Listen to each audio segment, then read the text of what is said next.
Hello അസ്സാമു അലൈക്കും welcome back. ഇന്നത്തെ recipe most delicious creamy ഡോനറ്റാണ്. നല്ല ക്രീമിയും ഭയങ്കര സോഫ്റ്റ് ആൻഡ് ഫ്ലഫിയാണ്. ഇതൊരു മസ്റ്റ് ട്രൈ ആണ്. ഇപ്പം എങ്ങനെയാണ് റെസിപ്പി നോക്കാം. ആദ്യം നമുക്കിതിൻ്റെ ഡോ റെഡിയാക്കാം. ഇതിലേക്ക് വേണ്ടിയിട്ട് 3 കപ്പ് മൈദയാണ് വേണ്ടത്.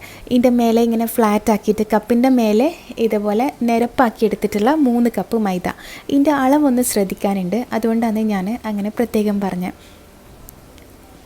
ഇനിയിലേക്ക് 3 കപ്പ് മൈദക്ക് 3 ടേബിൾ സ്പൂണ് പഞ്ചസാര പൊടിക്കാണ്ട് തന്നെ എടുത്താൽ മതി കേട്ടോ. നമ്മൾ കുഴക്കുന്ന സമയത്ത് അതങ്ങ് മെൽട്ടായിക്കോളും. പിന്നെ വേണ്ടത് 3/4 ടേബിൾ സ്പൂണ് ഇൻസ്റ്റൻറ്റ് ഈസ്റ്റാണ്. ടേബിൾ സ്പൂണാണ്, ഒരു 3/4 ടേബിൾ സ്പൂണോളം മതി. പിന്നെ ഒരു നുള്ള് ഉപ്പും കൂടി ഇട്ടിട്ട് ഇതെല്ലാം കൂടി ഒന്ന് മിക്സാക്കുക. ഇത് നമ്മൾ ഡ്രൈ ഇൻഗ്രീഡിയൻസ് ആണ് കേട്ടോ. ഇതൊന്ന് മിക്സ് ചെയ്തിട്ട് മാറ്റി വെക്കുക. എന്നിട്ട് വേറൊരു ബൗളിൽ നമുക്ക് വെറ്റായിട്ടുള്ള ഇൻഗ്രീഡിയൻസ് ഒന്ന് മിക്സ് ചെയ്തെടുക്കാം. ഞാനിതാ 2 മുട്ട എടുത്തേന്. തണുപ്പില്ലാത്ത മുട്ട എടുക്കാൻ നോക്കുക കേട്ടോ. ഫ്രിഡ്ജിൽ നിന്നാണെങ്കിൽ കുറച്ച് മുന്നേ എടുത്ത് പുറത്ത് വെച്ചിട്ട് തണുപ്പ് പോയതിന് ശേഷം എടുക്കുക. ഇതിലേക്ക് 1 ടീസ്പൂണ് വാനില എസൻസ് ഒഴിച്ച് കൊടുക്കുക. ആ മുട്ടൻ്റെ സ്മെല്ലൊന്ന് മാറിക്കിട്ടാനാ. പിന്നെ 3/4 കപ്പ് ഇളം ചൂടുള്ള വെള്ളത്തിന് പകരം ഇളം ചൂടുള്ള പാൽ വേണമെങ്കിലും എടുക്കുക. അത് നമ്മൾ ഇഷ്ടം പോലെ എടുക്കുക കേട്ടോ. വെള്ളമായാലും പാലായാലും കുഴപ്പമൊന്നുമില്ല. ഇനിയിതിപ്പോൾ എല്ലാം കൂടിയിട്ട് ഒന്ന് ബീറ്റ് ചെയ്തിട്ട് മാറ്റി വെക്കുക. വാനില എസൻസ് ഇല്ലെങ്കിൽ ചെറിയ മുട്ടൻ്റെ ടേസ്റ്റ് വരും കേട്ടോ. ഇനിയിപ്പോൾ ഇല്ലയെന്നുണ്ടെങ്കിൽ കുഴപ്പമൊന്നുമില്ല, പക്ഷെങ്കിൽ മുട്ടൻ്റെ ചെറിയ ചുവ വരും. ഇനിയിപ്പോൾ ഇത് രണ്ടും കൂടി അങ്ങ് മിക്സ് ചെയ്തിട്ട് നന്നായിട്ട് കുഴച്ചെടുക്കുക.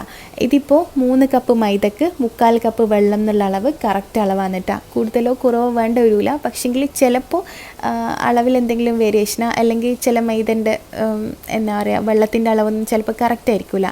അങ്ങനെയാണെങ്കിൽ കുറച്ച് കൂടുതൽ വെള്ളം വേണമെങ്കിൽ ഈ കുഴക്കുന്ന സമയത്ത് ആഡാക്കി കൊടുക്കുക കേട്ടോ. പിന്നെ ഇതിലേക്ക് 3 ടേബിൾ സ്പൂണ് ബട്ടർ, അത് മിക്സ് ചെയ്ത് കഴിഞ്ഞാൽ ബട്ടറും കൂടി ഇട്ടിട്ട് വേണം ഇത് നന്നായിട്ട് മിക്സ് ചെയ്തെടുക്കാൻ. ഇനി ഇതിപ്പോൾ ഒരു 5-10 മിനിറ്റ് നല്ല സോഫ്റ്റായിട്ട് ഇത് കുഴച്ചെടുക്കണം. കൗണ്ടർ ടോപ്പിൽ ഇടുന്നുണ്ടെങ്കിൽ കൗണ്ടർ ടോപ്പിൽ ഇട്ടിട്ട് നന്നായിട്ട് സോഫ്റ്റായിട്ട് കുഴച്ചെടുക്കുക. ഈ സമയത്ത് നമ്മളിട്ട പഞ്ചസാരയെല്ലാം അങ്ങ് മെൽട്ടായി കിട്ടും. ഇതുപോലെ നല്ല സോഫ്റ്റായിട്ട് കുഴച്ചെടുക്കുക. അഥവാ കുറച്ച് ഹാർഡാണെന്നുണ്ടെങ്കിൽ കുറച്ച് ഇളം ചൂടുവെള്ളം കൂടി ഒഴിച്ചിട്ട് നല്ല സോഫ്റ്റാക്കിയിട്ട് കുഴച്ചെടുത്താൽ മതി. ഇനിയിപ്പോൾ ഇതിൻ്റെ മേലേക്ക് കുറച്ച് ഓയിലും കൂടി തടവിയിട്ട് ഇതൊന്ന് പൊങ്ങാൻ വേണ്ടിയിട്ട് വെയിറ്റ് ചെയ്യുക. ശരിക്കും 1 മണിക്കൂർ വെക്കുമ്പോൾ തന്നെ അത്യാവശ്യം ചൂടുള്ള സ്ഥലമല്ലാന്നെങ്കിൽ 1 മണിക്കൂർ വെക്കുമ്പോൾ തന്നെ പൊങ്ങി വരും. അഥവാ 1 മണിക്കൂർ കൊണ്ട് പൊങ്ങിയിട്ടില്ല എന്നുണ്ടെങ്കിൽ ഒരു 2 മണിക്കൂർ വരെ വെച്ചാൽ നല്ല ഡബിൾ സൈസായിട്ട് കിട്ടും കേട്ടോ. ഫ്രഷ് ആയിട്ടുള്ള പുതിയ ഈസ്റ്റ് യൂസ് ആക്കിയാൽ എന്തായാലും ഇത് പൊങ്ങി വരും. ഞാനിങ്ങനെ പൊങ്ങി വരുമെന്ന് പ്രത്യേകം പറയാൻ കാര്യം, ചിലർ കംപ്ലൈൻറ്റ് പറയലുണ്ട് മാവ് കുഴച്ച് വെച്ചാൽ പൊങ്ങുന്നില്ല എന്ന്. അതിങ്ങൾ യൂസ് ആക്കുന്ന ഈസ്റ്റിൻ്റെ പ്രശ്നം മാത്രമാണ് കേട്ടോ. ഇൻസ്റ്റൻറ്റ് ഈസ്റ്റ് യൂസ് ചെയ്താൽ, ഫ്രഷ് ആയിട്ടുള്ളത് യൂസ് ചെയ്താൽ എന്തായാലും ഇങ്ങനെ പൊങ്ങി വരും. പിന്നെ നല്ല തണുപ്പുള്ള സ്ഥലമാണെങ്കിൽ കുറച്ചധികം ടൈം എടുക്കും കേട്ടോ. അപ്പോൾ ഞാനൊരു 1.5 മണിക്കൂറോളം വെച്ചിന് ഇതുപോലെ ഡബിൾ സൈസിനേക്കാളും പൊങ്ങി വന്നിന്. ഇനിയിപ്പോൾ ഇതിൻ്റെ എയർ ബബിൾസ് എല്ലാം ഒന്ന് കളഞ്ഞെടുക്കുക, ഒന്ന് കുഴച്ചെടുക്കുക. ഇനി നമുക്കിത് ഈക്വലായിട്ട് ഒരു 8 പോർഷൻസ് ആയിട്ട് ഞാൻ കട്ട് ചെയ്യാൻ പോലെ.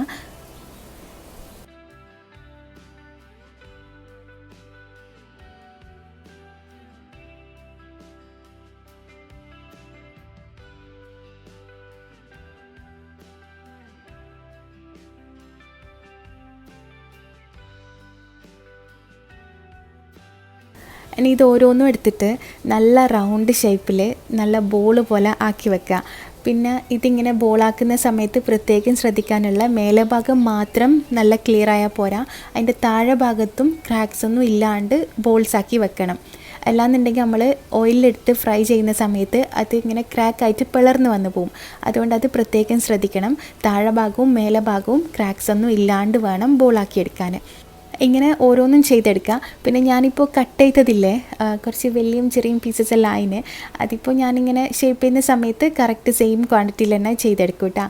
പിന്നെ താഴെ ഭാഗത്ത് ഇതേപോലെ ക്രാക്സ് ഉണ്ടെങ്കിൽ ഇങ്ങനെ പിൻ ചെയ്ത് കൊടുത്താൽ മതി. എന്താ പറയുക, ഇങ്ങനെ നുള്ളി കൊടുത്താൽ മതി. എന്നാലതങ്ങനെ കറക്റ്റ് ഷേപ്പായി കിട്ടിക്കോളും. അപ്പോൾ അതൊന്ന് പ്രത്യേകം ശ്രദ്ധിക്കാനുണ്ട്. അങ്ങനെയാണെങ്കിൽ ക്രാക്സ് ഉണ്ടെങ്കിൽ ഓയിലിട്ട് കഴിഞ്ഞാൽ അങ്ങ് പിളർന്ന് വന്നിട്ട് നമുക്ക് ആ ഒരു ബോൾ ഷേപ്പ് എന്തായാലും കിട്ടില്ല. പിന്നെ ഞാനിങ്ങനെ ഷേപ്പാക്കി എടുക്കുന്ന സമയത്ത് ബാക്കിയുള്ളത് കവർ ചെയ്ത് വെച്ചിന് കേട്ടോ. ചിലപ്പോൾ പെട്ടെന്ന് ഡ്രൈ ആയി പോകാനുള്ള ചാൻസ് ഉണ്ട്. അതുകൊണ്ട് ഈ മാവ് എപ്പോഴും കവർ ചെയ്തിട്ട് തന്നെ വെക്കാൻ വേണ്ടിയിട്ട് നോക്കാം.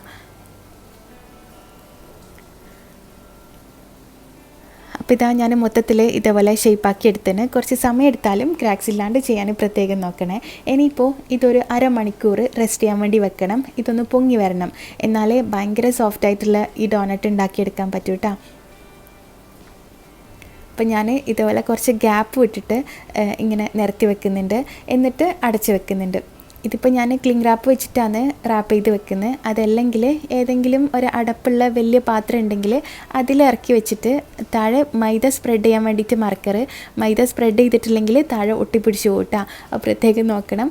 എന്നിട്ട് ഒരു അരമണിക്കൂർ റെസ്റ്റ് ചെയ്ത് വെക്കുക. ഞാൻ പറഞ്ഞ പോലെ ക്ലിംഗ് റാപ്പ് അല്ലെങ്കിൽ ഏതെങ്കിലും അടപ്പുള്ള പാത്രത്തിൽ ഇറക്കി വെച്ച് അടച്ച് വെച്ചാലും മതി, അല്ലെങ്കിൽ ഏതെങ്കിലും തുണി വെച്ചിട്ട് അടിച്ച് മൂടി വെച്ചാലും മതി കേട്ടോ. അപ്പോൾ അത് അരമണിക്കൂർ റെസ്റ്റ് ചെയ്യാൻ വെക്കുന്ന സമയം കൊണ്ട് നമുക്ക് ഫില്ലിങ് ഉണ്ടാക്കാം. ഫില്ലിങ്ങിൽ ഞാനിപ്പോൾ ഇതാ 3/4 കപ്പ് പാൽപ്പൊടിയും 3/4 കപ്പ് പൊടിച്ച പഞ്ചസാരയാണ് കേട്ടോ എടുത്തിട്ടുള്ളത്. ഇനി ഇതിലേക്ക് ബട്ടറും കൂടി ആഡ് ചെയ്യണം.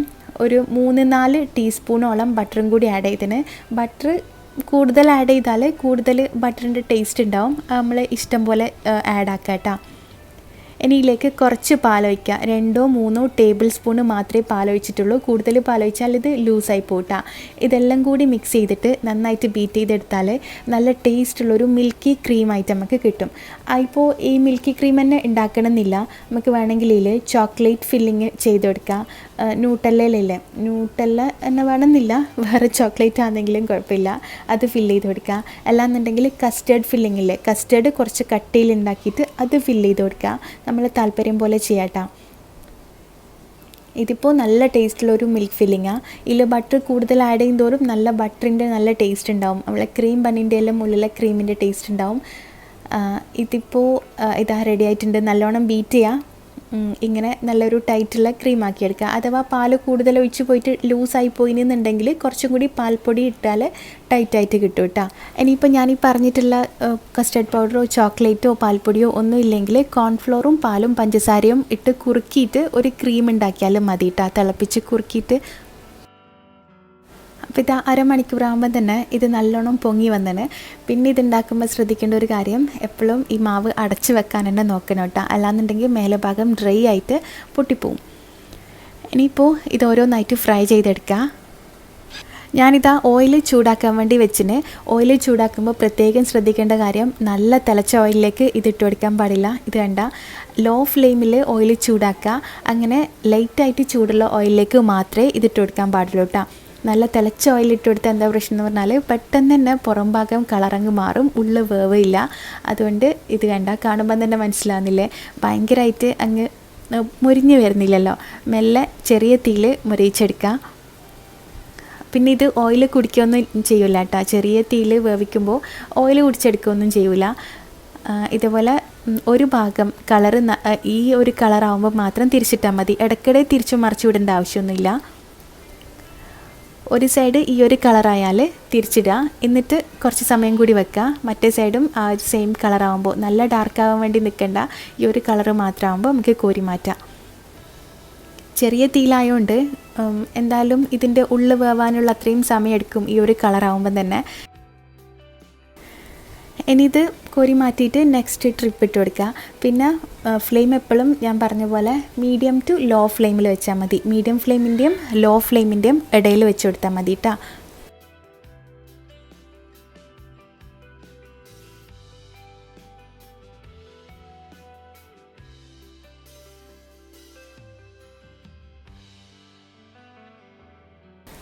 ഇതാ ആദ്യത്തെ ട്രിപ്പ് ഫ്രൈ ചെയ്തതിൽ ഒരു കോട്ടിങ് കൊടുക്കുന്നുണ്ട്.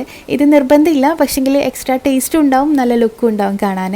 പഞ്ചസാര കുറച്ച് പൊടിച്ചിട്ട് അതിലേക്ക് കുറച്ച് പാൽപ്പൊടിയും കൂടി ഇട്ടിട്ട് മിക്സ് ചെയ്തിട്ട്, പഞ്ചസാരപ്പൊടിയും പാൽപ്പൊടിയും കൂടി മിക്സ് ചെയ്തിട്ട് ആണ് കോട്ട് ചെയ്യുന്നത് കേട്ടോ. നല്ല ടേസ്റ്റ് ആയിരിക്കും ഇത് കഴിക്കുമ്പോൾ. നമ്മൾ ഈ ചെയ്തിട്ടുള്ള ഈ ഒരു ഡോനറ്റിനില്ലേ, ഈ ഡോനറ്റ് ബണ്ണിൽ മധുരം കുറവേ ഉള്ളൂ. കാര്യം കുറച്ചല്ലേ മധുരം ഇട്ടിട്ടുള്ളൂ, ലൈറ്റായിട്ടുള്ള മധുരം ഉണ്ടാവും. പക്ഷെങ്കിൽ ഇതിൻ്റെ ഉള്ളിലെ ഫില്ലിങ്ങും പുറത്തെ ആ ഒരു ഷുഗർ കോട്ടിങ്ങും അല്ലേ, അതെല്ലാം മധുരം. അപ്പോൾ രണ്ടും കൂടി ആകുമ്പോൾ നല്ല കറക്റ്റായിരിക്കും കേട്ടോ. നമ്മളുണ്ടാക്കിയ ക്രീം ഞാനൊരു പ്ലാസ്റ്റിക് കവറിൽ നിറച്ചിന്. പൈപ്പിംഗ് ബാഗ് ഉണ്ടെങ്കിൽ അതെടുക്കുക, ചെറിയ സൈസുള്ള പൈപ്പിംഗ് ബാഗ് ഉണ്ടെങ്കിൽ. ഇല്ലാത്തവർ ഇതേപോലെ പ്ലാസ്റ്റിക് കവറിൽ നിറച്ചെടുത്താൽ മതി കേട്ടോ. എന്നിട്ട് ഇത് ഫില്ല് ചെയ്യാനുള്ള എളുപ്പത്തിന് വേണ്ടിയിട്ട് ഞാനൊരു ട്രേയിൽ ഇതുപോലെ വെച്ചിട്ടുണ്ട്. ഇനി നമുക്കിത് ഫില്ല് ചെയ്യാൻ വേണ്ടിയിട്ട് ചെറിയൊരു ഹോൾസ് ഉണ്ടാക്കണം. ഒരു കത്തി വെച്ചിട്ട് കുത്തിയിട്ട് ഒന്ന് തിരിച്ചു കൊടുത്താൽ മതി. ചെറിയൊരു ഗ്യാപ്പ് ഉണ്ടാക്കുക. അങ്ങ് താഴത്തോളം കത്തി ഇറക്കേണ്ട ആവശ്യമില്ല കേട്ടോ. അങ്ങനെയാകുമ്പോൾ ക്രീം പുറത്തേക്ക് വന്നു പോവും. എന്നിട്ട് ആ ഒരു ഹോൾസിൽ കറക്റ്റ് വെച്ച് കൊടുത്തിട്ട് നല്ല പ്രസ് ചെയ്തിട്ട് ഇങ്ങനെ സ്ക്വീസ് ചെയ്യുക. എന്നാൽ ഉള്ളിൽ ഫില്ലാവുകയും ചെയ്യും. ഒരു ഭംഗിക്ക് വേണ്ടിയിട്ട് വേണമെങ്കിൽ കുറച്ച് പുറത്തേക്കും അങ്ങനെ ചെയ്ത് കൊടുക്കുക. കാര്യം ഉള്ളിൽ ഫില്ലിംഗ് ഉണ്ട് എന്ന് അറിയിക്കാൻ വേണ്ടിയിട്ട് പുറത്തും കുറച്ച് ഞാനിങ്ങനെ എന്താ പറയുക കുറച്ചങ്ങനെ സ്ക്വീസ് ചെയ്ത് കൊടുത്തിന് കേട്ടോ. അപ്പോൾ ഇതാ മൊത്തത്തിൽ ചെയ്തിട്ടുണ്ട്. ഇത് ശരിക്കും പറഞ്ഞാലല്ലേ ഒരു മസ്റ്റ് ട്രൈ റെസിപ്പിയാണ്. കുട്ടികളുള്ളവരും ഡോണറ്റ് ഇഷ്ടമുള്ളവരും എല്ലാം എന്തായാലും ഉണ്ടാക്കി നോക്കണം. ഡോണറ്റിനേക്കാളും അടിപൊളി ടേസ്റ്റായിട്ട് തോന്നുന്നുണ്ട് കേട്ടോ. ആ ഒരു ബണ്ണ് ഭയങ്കര സോഫ്റ്റാണ്. ഞാൻ പറഞ്ഞ പോലെ കറക്റ്റായിട്ട് ഞാൻ ഇത്രയും ഡീറ്റെയിൽ ആയിട്ട് പറയാൻ കാര്യം മാവ് ഡ്രൈ ആയി പോവേണ്ട. പിന്നെ ഇത് ആ പൊങ്ങുന്ന ഒരു ടൈമും രണ്ടാമത് ബോളാക്കിയിട്ട് പൊങ്ങാൻ വെക്കുന്ന ടൈമും എല്ലാം കറക്റ്റായിട്ട് നോക്കുക. അതിൻ്റെ ഉള്ളിൽ കണ്ട ഭയങ്കര സോഫ്റ്റാണ്. ഉള്ളിൽ ആ ക്രീമും സൂപ്പർ ടേസ്റ്റാണ്. ഈ ക്രീം തന്നെ ആക്കാൻ പറ്റുമെങ്കിൽ ഇതന്നെ ആക്കാം, അല്ലെങ്കിൽ ചോക്ലേറ്റ് ഫില്ലിങ് വെച്ചാൽ മതി. അപ്പോൾ ഉണ്ടാക്കി നോക്കിയിട്ട് ഫീഡ്ബാക്ക് അറിയിക്കുന്നു വിചാരിക്കുന്നത്. ഇൻഷാ അല്ലാ നെക്സ്റ്റ് ഒരു വ്ളോഗായിട്ട് കാണാം. Thank you. ബൈ.